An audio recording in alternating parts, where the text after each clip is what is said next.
Tu veux perdre du poids et on t'a dit qu'il fallait boire un smoothie protéiné. Ou alors, tu veux dessiner ta silhouette et construire un petit peu de muscle. Et je parie que là aussi, on t'a recommandé un shaker de protéines. Est-ce que j'ai vu juste? Ouais, protéines végétales, BCA, collagène, des produits bons pour la perte de poids et pour construire du muscle? Bonne question. On va regarder tout ça ensemble dans cette vidéo. Je te propose donc de t'installer confortablement avec un petit shaker pour l'occasion. C'est fait? Alors n'oublie pas de liker la vidéo avant de démarrer, pense aussi à t'abonner pour ne rien manquer. Et sur ce, c'est parti!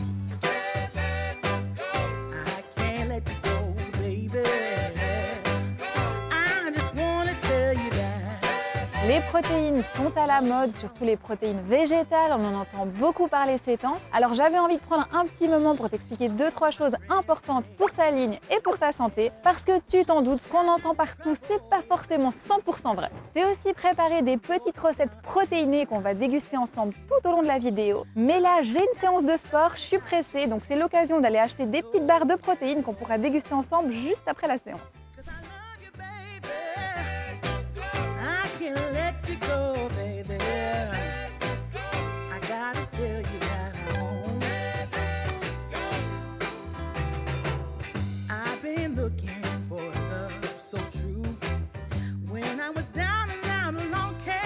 La team, j'ai les barres protéinées. Maintenant, avant de les déguster, direction la salle de sport. Et en chemin, je te propose qu'on aborde la première question de cette vidéo. À quel moment consommer des protéines? Idéalement, il faudrait consommer des protéines tout au long de la journée, mais dans la pratique, la majorité des personnes consomment davantage de protéines le soir que le matin. Donc ça peut être intéressant de réduire un petit peu la part de protéines au dîner pour venir l'ajouter au petit déjeuner. Ça permet d'avoir une meilleure satiété tout au long de la journée, de réduire les fringales et aussi d'avoir des effets bénéfiques sur le poids. Pour le sport, il y a polémique et il y aurait une distinction entre un athlète de haut niveau et un pratiquant amateur. Pour le sportif professionnel, il faudrait prendre des protéines dans les 2 heures qui suivent l'entraînement selon la Société internationale de nutrition sportive. Et pour un amateur, c'est la qualité du travail de musculation et la quantité de protéines totale qui compte. Le timing ne semble pas avoir un impact concret. Donc voilà pour ton shaker juste à la fin de la séance de sport. Ce qui m'amène à la question suivante, quelle quantité par repas? Et ici, pour une fois, les études s'accordent, ce qui est suffisamment rare pour le relever. Et donc, la recommandation est de 20 à 30 grammes de protéines par repas. Alors, si tu sors de cette fourchette, tu perds une bonne partie des bienfaits que ton encas protéiné pourrait t'apporter. Et là, je te propose qu'on teste ces 2 barres qui te font sûrement de l'œil depuis tout à l'heure. Alors, pour la barre protéinée de la marque Special K, nous avons 8 grammes de protéines pour une barre. Et dans la marque de Pamela RF, sa barre protéinée contient 9 grammes de protéines pour la barre entière. Donc comme tu le vois, c'est pas gagné, et là on parle que des protéines contenues dans les barres. Je n'ai pas regardé la liste des ingrédients à ce stade, ni le total des calories. Bon, on va quand même regarder ces barres d'un petit peu plus près, je suis sûre que ça t'intéresse. Donc tout d'abord, Pamela RF. Première chose à regarder quand on analyse, c'est la liste des ingrédients. Donc là, écoute, a priori, elle n'est pas trop longue, donc ça, c'est plutôt positif. Et ensuite, pour les ingrédients, c'est des choses de qualité. On a des dattes, du chocolat, de la purée de cacahuètes. Donc vraiment, il n'y a rien qui me choque, donc ça, c'est plutôt top. Ensuite, pour les calories. Parce que des fois, c'est là que ça peut être assez riche, mais 180 calories pour une barre, un encas que tu vas manger avant d'aller au sport, franchement, c'est plutôt correct. Donc, je suis plutôt positive sur cette barre-là. Je peux te dire qu'on avait déjà fait une vidéo où je testais que des barres protéinées. D'ailleurs, si ça t'intéresse, je te mets la miniature juste ici. Et c'était pas aussi brillant que ça. Donc là, c'est plutôt un bon point. Après, pour Special K, les ingrédients, alors des céréales complètes, bon ok, sirop de glucose, ça j'aime un petit peu moins. Ouais, sirop de glucose, fructose, quand c'est écrit ça, c'est jamais top, donc voilà. Des dattes, ok, ça c'est bien, cacahuètes, purée d'amandes, voilà, le reste franchement ça va. Donc on n'est pas sur un produit catastrophique au niveau de la liste des ingrédients, mais on voit déjà que c'est plus industriel dans le type de fabrication parce qu'il y a beaucoup plus d'ingrédients que chez Pamela RF, mais ça reste raisonnable. Et pour les calories, on a une barre qui se retrouve à 150 calories la barre. Écoute, c'est pareil, donc ça pour moi c'est ok au niveau de l'apport énergétique. Maintenant, reste à savoir si c'est bon. Alors, celle de Pamela me donne très envie, si je suis honnête. Déjà, le packaging est très girly, c'est bien étudié. Ça fait gourmand, quand tu regardes la barre. Attends, je vais te montrer ça. Moi, je l'ai ouverte. Voilà, en fait, c'est dans les 2 sens comme ça. C'est vraiment full chocolat partout. Pas mal, Bon, on goûte. super bon. Franchement, c'est hyper bon. La seule chose que je pourrais dire quand même plus négative, c'est que c'est assez cher hein, ce type de produit. Et puis finalement c'est tellement naturel et puis tellement il y a peu d'ingrédients dedans que tu peux le faire toi-même assez facilement. Donc tu peux te poser la question si ça vaut la peine d'investir dans ce type de produit. Et maintenant on va déguster la barre de chez Special K. Là, c'est vraiment beaucoup plus barre de céréales. Hein. On n'est plus du tout sur l'Anka aussi gourmand que chez Pamela. On sent bien la coco. Les saveurs coco, ça on sent bien. Ça fait tout de suite un petit peu plus chimique quand même dans le goût. Sinon, c'est une barre de céréales classique, honnêtement, rien de spécial. Au niveau du goût, je préfère celle-ci. Vraiment, là, c'est une très bonne surprise au niveau du goût. Question suivante, combien de protéines par jour?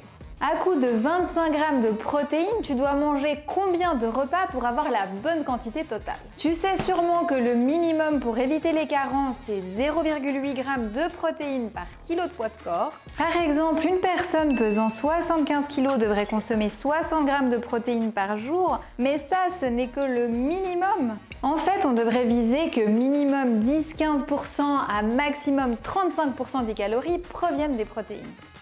Et 10%, c'est à peu près au seuil minimum de 0,8 g par kilo. Donc si tes besoins sont de 2000 calories, les protéines doivent représenter 240 à 700 calories, soit 60 à 175 g. Par rapport à ton apport de 25 g, eh bien, tu dois consommer entre 3 et 7 fois des protéines par jour pour atteindre ta cible. Je précise que le seuil maximum, c'est réservé aux personnes qui font vraiment beaucoup de sport. C'est important de comprendre ce point. Il est inutile de consommer plus de protéines que ce dont ton corps a besoin. Ton corps ne va pas stocker les protéines pour plus tard. Tout l'excédent sera transformé sous forme de graisse. Voilà, tu comprends pourquoi c'est pas nécessaire de charger le bateau. Un point qui reste à clarifier, c'est où aller chercher les protéines. Alors à force de voir mes vidéos, tu me connais, mais je te rappelle quand même ma philosophie en matière de nutrition, food first. Alors oui, je sais, c'est de l'anglais, mais ça claque et comme ça, on s'en rappelle. Donc food first, c'est pour dire que avant d'aller chercher des compléments, eh bien tu vas déjà chercher tes nutriments dans ta nourriture de tous les jours. Et justement, aujourd'hui, on va préparer des fajitas. Tu vas voir que c'est un plat plutôt protéiné. Et les protéines sont un bon exemple parce que tout le monde peut avoir assez de protéines avec de la vraie nourriture et ça c'est valable même pour les athlètes et les véganes. Les protéines sont un nutriment qu'on trouve un peu partout et souvent en assez grande quantité, donc c'est vraiment très rare qu'un médecin prescrive des protéines en raison d'une carence. La plupart des gens dépassent facilement le seuil de 0,8 g par kilo et ça sans faire attention. Il y a un point qu'on sous-estime souvent quand on mange un plat avec du poulet, des œufs ou encore des légumineuses, c'est qu'avec, tu vas avoir des vitamines, des minéraux, mais aussi des antioxydants, des fibres, bref, plein d'autres nutriments en plus des protéines, alors que dans le complément, en général, t'as pas grand-chose d'autre que de la protéine. Et s'il y a autre chose, c'est souvent du sucre ou des arômes, donc pas top en comparaison. Et bon, si tu veux quand même regarder du côté des poudres, alors j'ai quelques infos pour toi. Tu vas trouver 3 types de poudres. Premièrement, on a le concentré où on extrait la protéine de l'aliment de base. Ensuite, on a l'isolat qui est obtenu par une transformation supplémentaire qui permet d'augmenter la concentration en protéines. Et pour terminer, on a l'isolat hydrolysé qui est la forme la plus pure de protéines où on a cassé les liens entre les acides aminés pour booster l'absorption par l'organisme. On parle de biodisponibilité. Au niveau des prix, plus la protéine est pure, plus elle est chère. Et la protéine peut venir de différents aliments, donc on a l'origine animale où on va retrouver le lait avec la whey, la caséine ou bien l'œuf. Et puis on a l'origine végétale qui va être la protéine de riz, la protéine de pois ou bien les mélanges végétariens.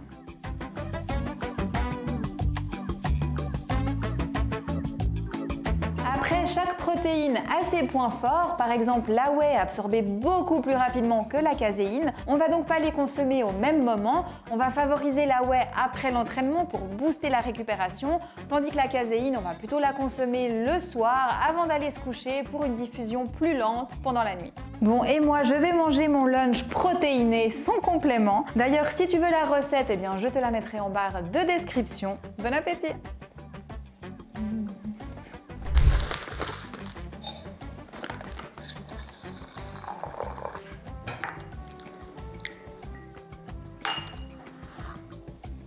Quand on parle de protéines animales, on l'oppose en général à la protéine végétale et ce qu'on a derrière la tête quand on aborde le sujet, c'est en général les fameux acides aminés. Il y en a 20 et ensemble ils forment une molécule de protéines et il y a 9 acides aminés qui sont essentiels que le corps ne produit pas lui-même. On doit donc aller les chercher dans l'alimentation et c'est pour ça qu'on les appelle les acides aminés essentiels. Les protéines animales contiennent tous les acides aminés essentiels, on parle donc de protéines complètes, alors que les protéines végétales ne sont pas toutes complètes.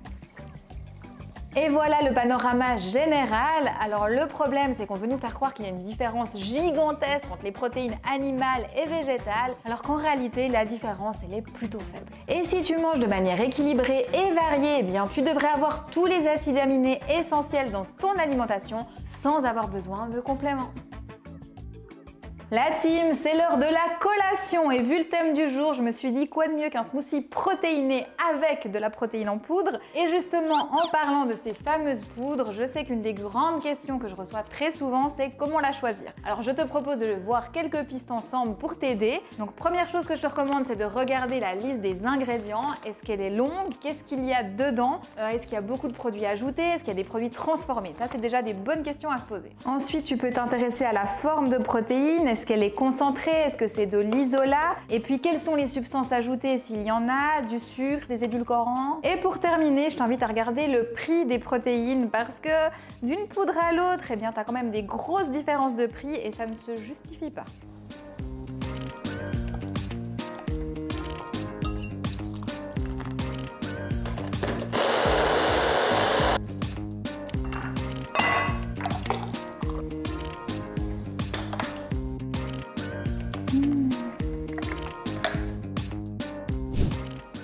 À côté de ces éléments, il y a encore quelques petites choses que j'aimerais partager avec toi. Typiquement les gummies, je sais pas si tu connais, c'est assez récent, c'est la nouvelle mode, c'est des petits bonbons à sucer qui contiennent des nutriments. C'est à la mode, mais c'est clairement moins bien d'après les avis des spécialistes que j'ai pu consulter. Déjà, c'est complexe à réaliser et ensuite il faut chauffer la préparation, ce qui peut clairement altérer la qualité du nutriment. Et pour la consistance, il y a aussi beaucoup de sucre, c'est souvent l'ingrédient principal. Et après, tu as aussi des agents texturants et des arômes.